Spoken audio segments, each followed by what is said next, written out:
on N16, now we want to talk a little bit about blood vessels. We've already learned how blood flows through the vessels of the body. We want to learn about their structure. So let's look at this lower picture first. In the lower picture, this is kind of a three-dimensional cutaway view of a larger artery. We have big, huge arteries. We've all seen the aorta in the cat. That's big. Ours is way bigger than even that cat. So some of these blood vessels are huge. And then we've got little microscopic capillaries that are really, really small and delicate. Here we can see the various layers of the wall of these big arteries. And we see that the inner lining is simple squamous epithelium.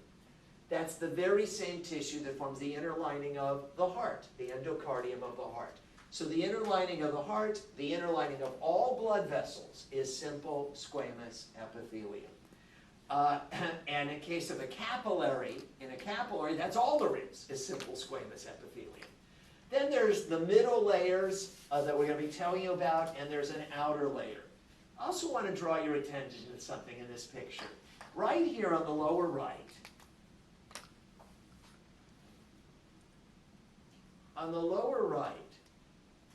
it actually shows blood vessels, little blood vessels, providing oxygen and nutrients to the wall of the big blood vessel. These are called vasa vasorum. That is Latin for vessel of the vessel. Isn't that amazing?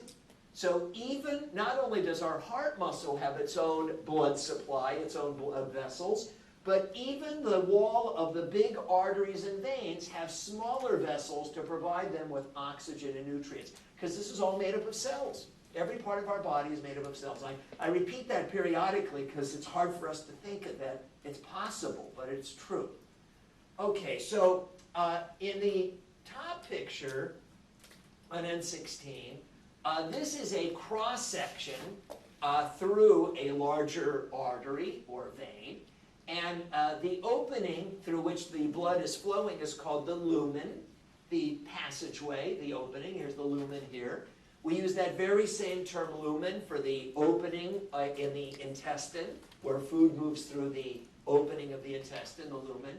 And there are three layers. You know how we've learned, we talked about the wall of the intestine. We divided it into 4 layers, the serosa, the muscularis, the submucosa, and mucosa. We talked about the wall of the heart. We divided it into 3 layers, the endocardium, the myocardium, and the epicardium. Very common to talk about the wall of an organ or a structure and divide it into layers based on its histology. We divide the wall of the big arteries and veins into 3 layers. They are called, and they're listed right here in the outline, the tunica intima, the tunica media, and the tunica externa. And our first thought is, what's with all the tunic? Well, a tunic, tunica means a tunic. A tunic is a vest. If you're wearing a vest is called a tunic. It's a layer of clothes. So these are 3 layers. So there is the intimate or innermost tunic or layer.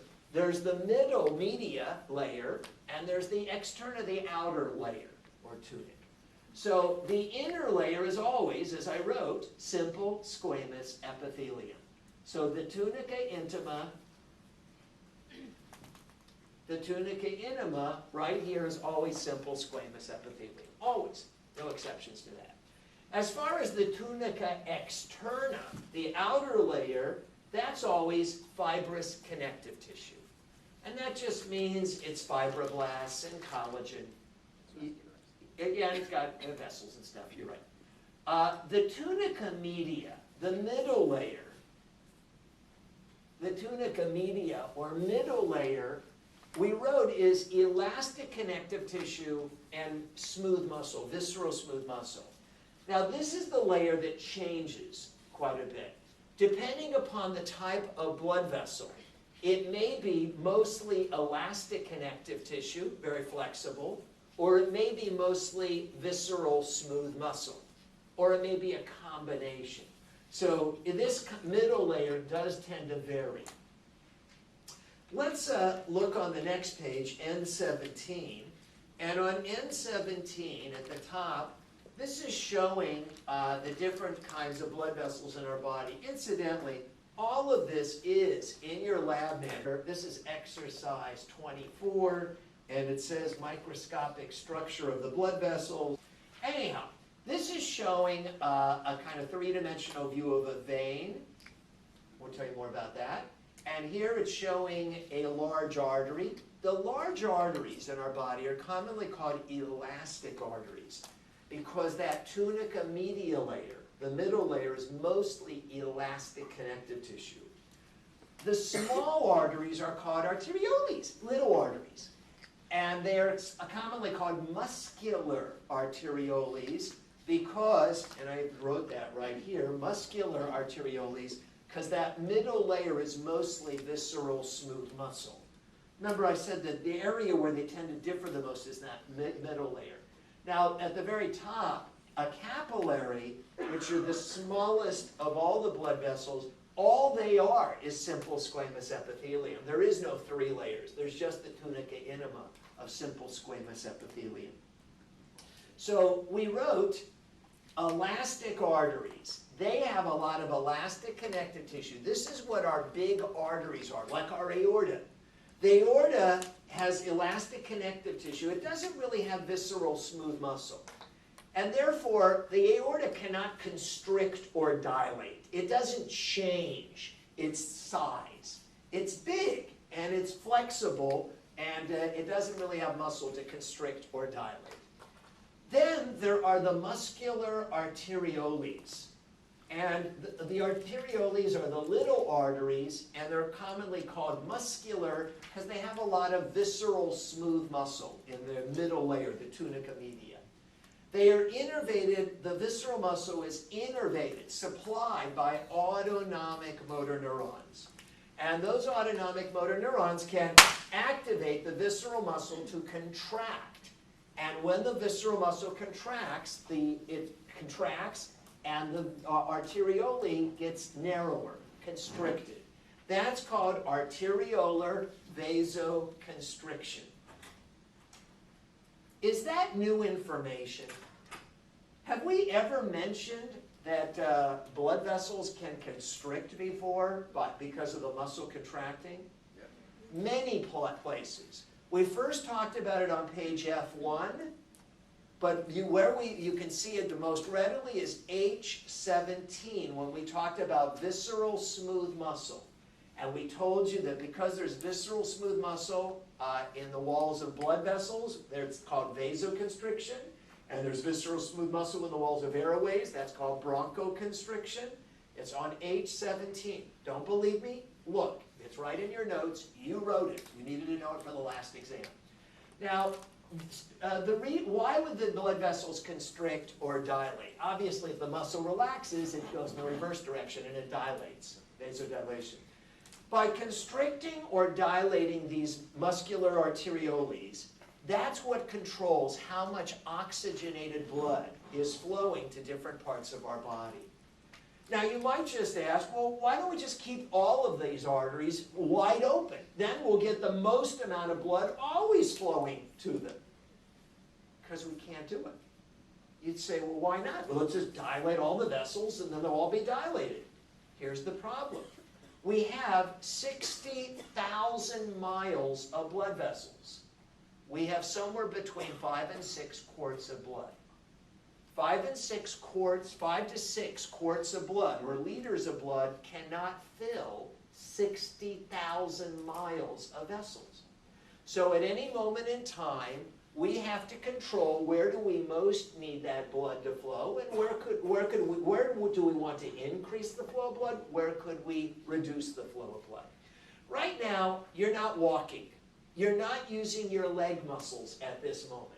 Do you really need to have all of those blood vessels to all of your quadriceps and your hamstring, all those muscles? Do you really have to have massive volumes of blood flowing through all the vessels of your leg muscles? Not at this moment. So it doesn't mean we'll reduce flow entirely, but we can constrict those vessels and reduce the amount of blood. And if you stand up and start to walk, then those vessels will dilate. And if you start to run, they'll dilate even more because you'll need even more oxygenated blood. This is how our body can control how much blood is flowing to the different parts of our body. And you know this in the sense that when your hands are cold, you rub them together, you start to move them. And by moving your hands, they warm up because the vessels dilate, and that increases the flow of blood, warm blood, to those cold hands. So you just move that part of your body, and then that changes the amount of blood flowing to it. Now, the capillaries, we said, it's only at the capillaries where oxygen and nutrients go out of the bloodstream and carbon dioxide and waste products enter. That's the only place where they can diffuse across the wall. The arteries, the walls of the big arteries and veins are way too big for these chemicals to diffuse across the thick wall of an artery or vein. So it only goes across these capillaries. Now, we wrote the term meta-arteriole, which we said is a capillary bed bypass, and precapillary sphincters, which are muscular valves, and I wrote a small vein is called a venule. So what the heck does any of that mean? Let's look on the next page, and on N18, this is showing what a capillary bed looks like in the body. And it may be organized a little bit differently than you had thought. So first of all, what are we looking at? This is a small artery right here at the top. You can see it says arteriole. So here's this small artery. And branching off this arteriole, this little artery, are all these capillaries. Notice how the capillaries interconnect. Anastomos is the word. That means interconnect. And we call that a capillary bed. A capillary bed is made up of interconnecting or anastomotic capillaries. And of course, these are cells. These represent the cells of our body. They could be liver cells or pancreas cells, kidney cells, muscle cells. They just represent any cells in our body because the delivery of blood is similar to all cells in our body. So the capillaries are always very close by to where the cells are to provide oxygen and nourishment. And you'll notice how the capillaries interconnect and then they flow into a small vein at the bottom called a venule. So we can see that the blood therefore goes from arterioles through these capillaries into the small vein called a venule to nourish the cells. Now, right up here, right where the capillaries branch off the arteriole, there are these little muscular valves or sphincters called precapillary sphincters. Precapillary sphincters. A sphincter is a little muscular valve, right, for one-way flow, and it's called precapillary because it's right at the beginning of the capillary. So these little sphincters can contract or relax and adjust how much blood enters these different capillaries. It can adjust how much blood is flowing through these capillaries. Now, let's imagine that if these cells really needed a lot of oxygen and nutrients, then the precapillary sphincters would all relax and blood would start to flow through all these capillaries. So then they'd be getting lots of oxygen and nutrients. But what if these cells really don't need a lot of oxygen at this moment, just as we've described about your leg muscles? So then these precapillary sphincters can contract, and that stops the blood from flowing through most of the capillaries. But you'll notice that this capillary right here in the middle seems to be wider than the others. This wider capillary right in the middle is called a meta-arteriole. It acts as a capillary bed bypass. So when we don't really need a lot of blood flowing through all these capillaries, the sphincters contract and the blood is diverted from the arteriole through the meta-arteriole directly into the venule. So the blood, in a sense, bypasses, it skips flowing through all these little capillaries. So this is exactly how, again, our body is able to control how much blood is going through the different capillary beds of the different parts of our body. Now, right now we've said you don't need a lot of oxygenated blood going to your leg muscles. What if you, we've said that if you start to run, then you'll need more. As far as veins, so you'll notice that in this photograph right here on the lower right, on your lower right, it shows a cross-section through a vein and an artery. We had in fact previously learned that the deep veins in our body are right next to the deep arteries. In addition, of course, to the deep veins, we have superficial veins, and there are no accompanying arteries that are superficial or near the surface. And looking at the vein, we see two differences comparing it with the artery. First, the lumen is wider than that of the artery, and that's typical. And then the other difference is you'll notice that the wall of the artery is thicker than the wall of the vein. Any guesses as to why the wall of an artery is thicker than the wall of a vein? Pressure. Pressure.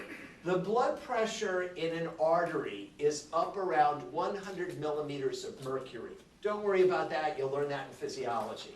So when you've heard of normal blood pressures, it's like 120/75. It's up around 100, higher than 100 millimeters of mercury, or 100 torr. The typical blood pressure in a vein is around 15. So if you cut an artery, the blood spurts out 3-4 feet into the air. It's under very high pressure. You cut a vein, it dribbles out.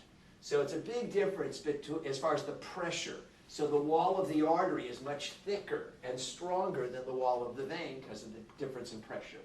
Now, there is no elastic connective tissue in the wall of a vein. Remember, the middle layer, the tunica media, can vary as far as whether it's elastic connective tissue or visceral smooth. And really what I should have written, and I wrote here, there's no elastic connective tissue, but there is visceral smooth muscle. And that visceral smooth muscle in the middle layer of the vein, which is very much like the visceral muscle in the middle layer of the muscular arterioles, is innervated by autonomic motor neurons. And the autonomic motor neurons can, just as in the case of the muscular arterioles, the little arteries, cause the visceral muscle to contract, and that causes the vein to constrict.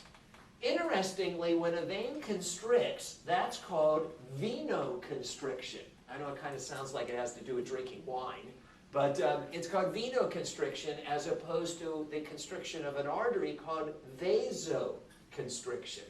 So we actually have a separate word for when veins constrict as opposed to when arteries constrict. It's easy to remember, vaso has an A, like those are the arteries or arterioles. Veno are the veins.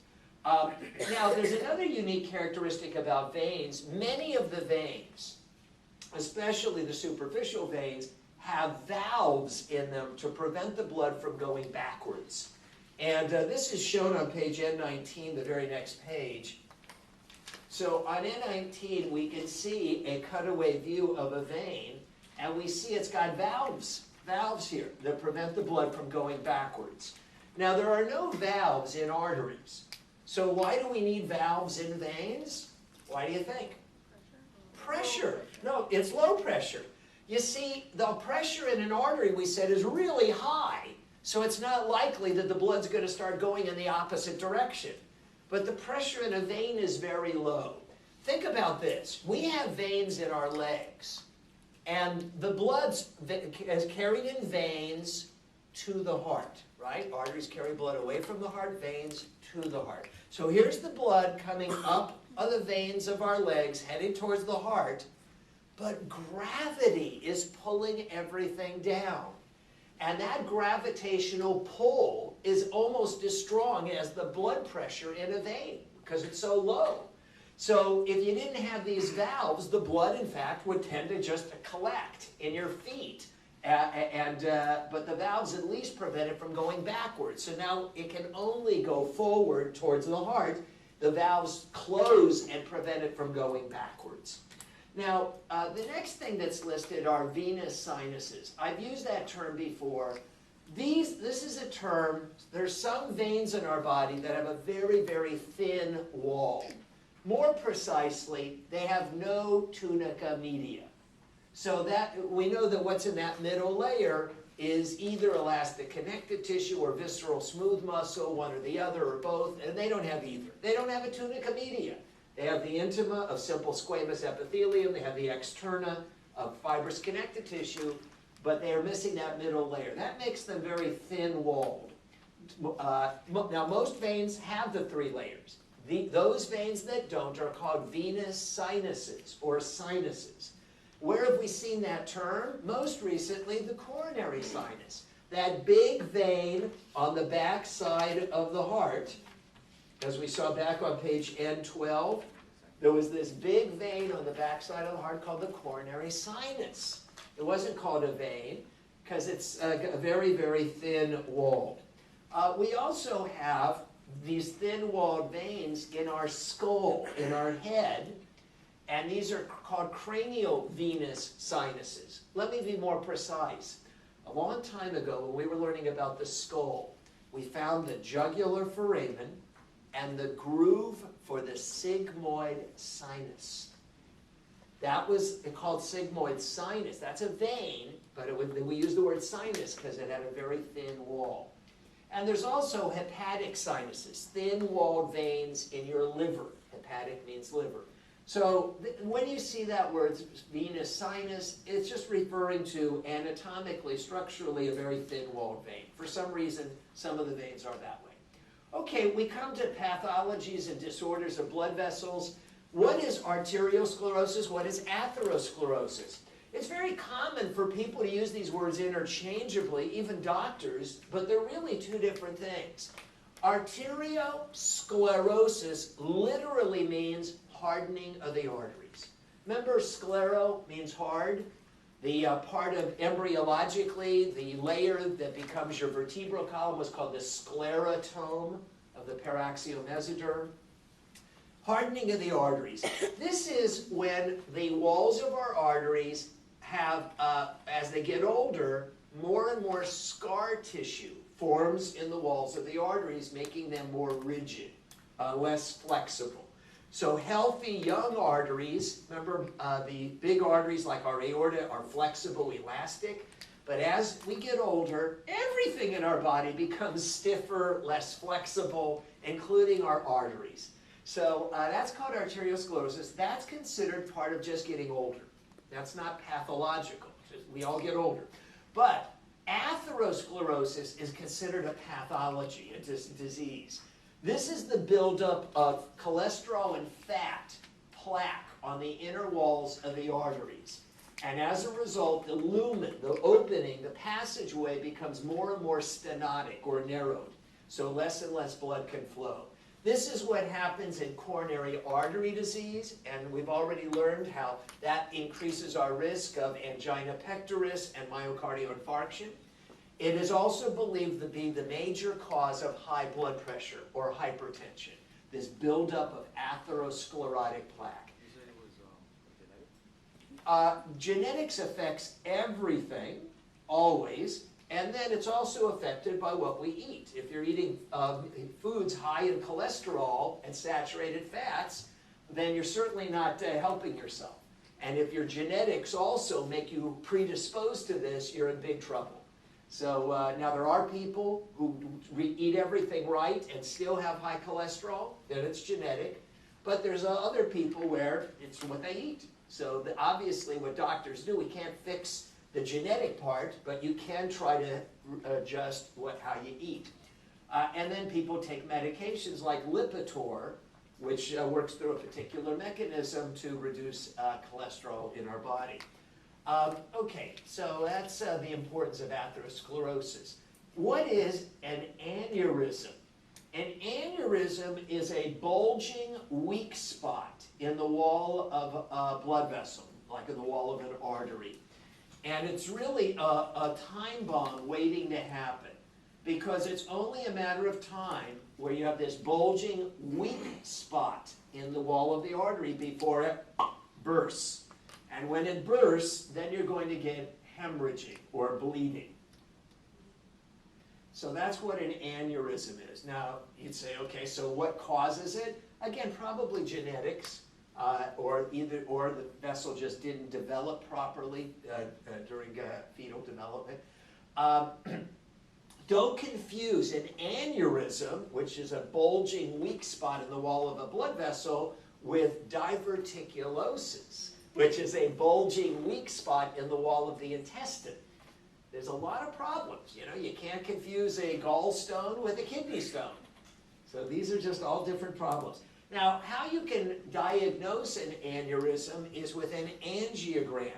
And on the next page, which is the last page of section N, at the very top it shows an angiogram of a carotid artery. You recall that an angiogram is when they inject a dye into a blood vessel and take an X-ray. Normally, X-rays do only allow us to see hard structures like bones and teeth, but injecting a dye into a blood vessel or an intestine allows us to visualize soft structures. And so we actually have in the back of the room an actual angiogram of a carotid artery. Now, what is phlebitis? So phleb is a Greek root that means vein. And phlebitis is an inflammation of the veins. How some of you might have heard the term phleb, means veins, is the people who draw blood at the hospital have a little badge that they are registered phlebotomists. Ever seen that term? Yeah. A phlebotomist is somebody who is registered and trained to draw blood from a vein, and only veins. And it requires additional training to draw blood from those high-pressure arteries, which are very under high pressure and deeper and down in the body. So another context where you might have heard something related to this is a condition called thrombophlebitis. So here we have inflammation of the veins. Phlebitis and blood clots are forming. Thrombosis are blood clots. Now, the concern about blood clots here is it's not that we're that worried about blood clots in the veins, but we're worried that these blood clots that are in the veins may become loose, and those fibrin clots, those spider web-like clots, they may dislodge and start to move in the bloodstream and end up blocking the flow of blood in an area that's much more important than where they formed. When that happens, that's called an embolism. An embolism is a dislodged blood clot. So to help you understand this, let's incidentally, here's a picture to help us. Here it shows a blood clot that formed in this vessel. That's called a thrombosis, when a blood clot forms. If the blood clot starts moving, if it gets loose and starts moving, and it ends up blocking the flow of blood, let's say in the brain, that would be called a cerebral embolism. An embolism means it didn't form in the brain, but it formed somewhere else. An example of a not uncommon situation is people who have thrombophlebitis in their veins of their legs. So imagine somebody's got blood clots in the veins of his or her legs. They get dislodged and they travel up to the brain, and they end up dying from a cerebral embolism. Or it gets lodged in the lungs, and they die from a pulmonary embolism. So again, the word thrombosis means that they use that term when the blood clot forms in a vessel. If it gets dislodged and ends up flowing in the bloodstream and blocking somewhere distant from where it formed, where it originated, that's called an embolism. Okay, the last item here, varicose veins. So varicose veins are when the veins become distended, engorged, bloated with blood. And the problem here, the cause, is the valves are not closing properly. The valves, which are supposed to prevent the blood from going backwards, are deficient. Now, in this picture's right here at your right, so it shows a normal healthy vein, and here's the valve, and here is an engorged, distended, enlarged vein where the valve doesn't close. So the blood tends to flow backwards, and it engorges or fills, it distends the vein. So the vein is bulging and filled with a lot of blood. Normally, if the valve works, blood can't go backwards. It has to keep flowing forward. Now, the most common veins where this happens are the veins of the legs, especially the superficial veins near the surface, especially one, I'm not going to ask you to know this, it's called the great saphenous vein. It is a large superficial vein running along the medial side of the thigh, medial side of the upper leg and thigh. That commonly gets engorged or varicose, and then also the veins around the anus. Those are called the hemorrhoidal veins, and they become engorged with blood. Now, why does this happen? Why do people have varicose veins? So I've listed the 3 factors, and the first factor is always the first factor for everything, right? We've said many times, choose your parents wisely. Genetics. If your mother or father have varicose veins in their legs, then you are at higher risk of developing varicose veins in your legs. Does that make sense? If neither of your parents have varicose veins, you're less likely to have developed them. The second factor is posture. How do you spend most of your day? In what position? So one of the challenges is if you stand all day. Because standing all day, and incidentally, most medical fields involve standing a lot. I stand when I teach, but anyhow, when you stand all day, gravity is constantly pulling the blood downwards, especially in those veins where the pressure is low. So nurses who stand all day, so that gravitational pull from standing tends to cause the veins to become engorged with blood. So that's why many nurses and people who stand a lot, at least women, will wear tight support stockings, which are tight around the legs to prevent the superficial veins from filling up with blood, which exacerbates this problem. Now, another problem could be sitting a lot. You'd say, well, what's wrong with sitting? So when you're sitting all day, the gravity tends to cause the blood to collect around the bottom of your butt, around the anus. So then those people develop hemorrhoids, swollen, engorged veins around the anus. So you'd say, well, like, who sits a lot? Truck drivers. Truck drivers are in their big rig 12, 15 hours a day, just sitting. The only time they get up is to go to a diner and eat, and then they're back sitting in the truck. So they tend to all have hemorrhoids, and some secretaries. So if you're wondering, then what's the safe position you can be in? If standing a lot tends to cause varicose veins of the legs, and sitting a lot tends to cause hemorrhoids or varicose veins of the anus, the only safe position is lying down, because when you're lying down, gravity does not preferentially pull blood in any direction, because all parts of your body are at the same vertical level off the ground. But I only know of 2 professions where you can lie all day. One is a mattress tester. You can work for sit and sleep, and test mattresses, or the world's oldest profession. Maybe, other than that, there's not a lot of jobs where you lie in bed all day. So those are hard to come by. Now, the third factor is pregnancy and obesity. And these are somewhat similar, so let me focus on pregnancy.